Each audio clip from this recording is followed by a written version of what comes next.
Vì số private city group ngày đi nhưng xong tôi can nhà chạy lên để biết phải chỉ đi một tiết này mình chúng ta đi tệ on ra chết anh chun tám biết đi miền ở trên này đường đất on xây số trên trăm an nên chút là đượcต่อtới bạn cho là vì sai nơi chúng nó nồng biết chạy tới ní ông xây lực sự tin được trong bậc chạy sát là xây bàn chiêu bị khiêm cái đấy chiêu bị bàn kia cái đấy mà như cái đấy đôi khi bàn kia sau kia bàn kia ông cố bàn kia cố thông bàn kia camera được mấy này một là và đôi một là còn như thếហើយមួយទៀតនៅក្រោយស្លាស៊ីស្បាតូចតាមផ្លូវបាទអាចអញ្ជើញទៅទិញchiêuទៅអាចទៅផ្ទាល់ក៏បានទៅតាមបណ្ដាញហ្នឹងក៏បានហើយអញ្ចឹងទៅអត់សូវបានកំពុង182បាទនិយាយទៅមិនបាទនីតិអន្តរជាតិឯកជនជាវិធានកតយុត្តទាំងឡាយដែលចែងសម្រាប់ការគ្រប់គ្រង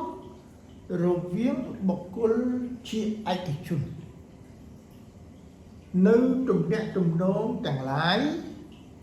ដែលមានការពាក់ព័ន្ធទៅនឹងរដ្ឋបរទេសសូមអានច្បាប់ស្ដីពីអន្តរជាតិណាជាភាសាអង់គ្លេស Private International Law ចឹងជាមួយ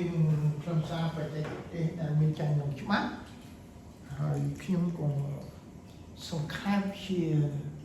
ខ្លឹមសារបច្ចេកទេសថ្មីដែលងាយចាំហើយខ្លីហើយជួនអស្រីបន្ថែមដើម្បីអស្រីយកខ្លឹមសារទៅយកទៅវិធានបង្កើតថ្មីមកកាត់ថ្មីល្អជាងខ្ញុំដែរល្អជាងខ្ញុំហើយបានខ្ញុំមើលទៅបញ្ជាក់ដែរជាវិធានកតយុត្តដែលចែងអំពីការគ្រប់គ្រងទំនាក់ទំនងរវាងរដ្ឋជាមួយជនបរទេសនៅនៃថ្មីបាទវិធានកតយុត្តអមស្រីយល់ហើយវិធានកតយុត្តបើយើងគិតហើយទូលាយហើយគិតក្នុងន័យជាក៏បាននិយាយបានក្នុងន័យទូលាយគឺវិធានកតយុត្តនឹងតាំងពីច្បាប់អន្តរជាតិរហូតមកច្បាប់ជាតិមានច្បាប់ជាតិមានអីបាទរដ្ឋធម្មនុញ្ញក្រមរដ្ឋធម្មនុញ្ញមានអីមានច្បាប់មានអីមិនដូចយើងនិយាយពីច្បាប់អន្តរជាតិហើយក្រមនឹងទៀតមានអីទៀតវាមានអនុក្រឹត្យដែលស្រាយបំភ្លឺនៅខ្លឹមសារដែលចែងនៅក្នុងច្បាប់នេះទៀតក្រោយឡើងទៅគឺមានប្រកាសមួយចំនួន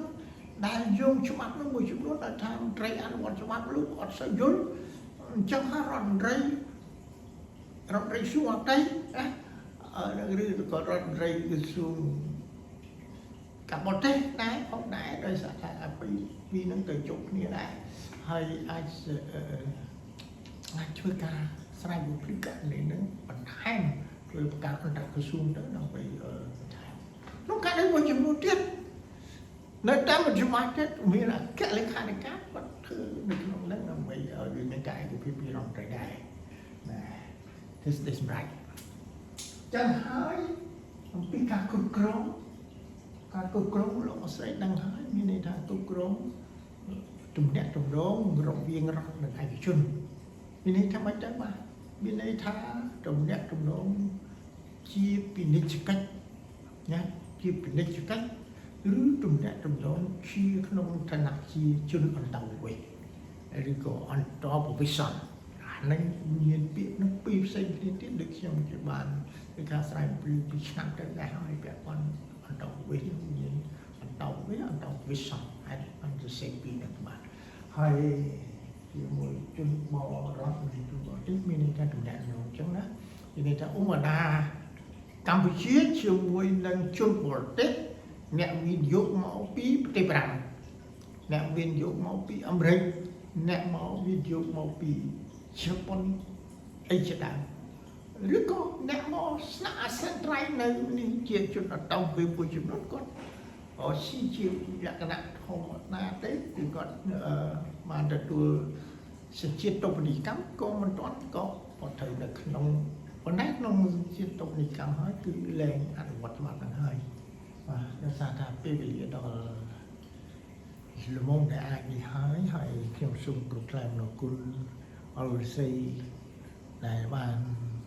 តាមដានទស្សនានៅខ្លឹមសារបច្ចេកទេសដែលខ្ញុំធ្វើការស្រាយបំភ្លឺបើសិនជាមានករណីឈុំជុំក្នុងណាអរស័យអាចខមមិនខ្ញុំនឹងធ្វើការកែលម្អខ្លួនតាមអ្វីដែលខ្ញុំអាចធ្វើទៅបាន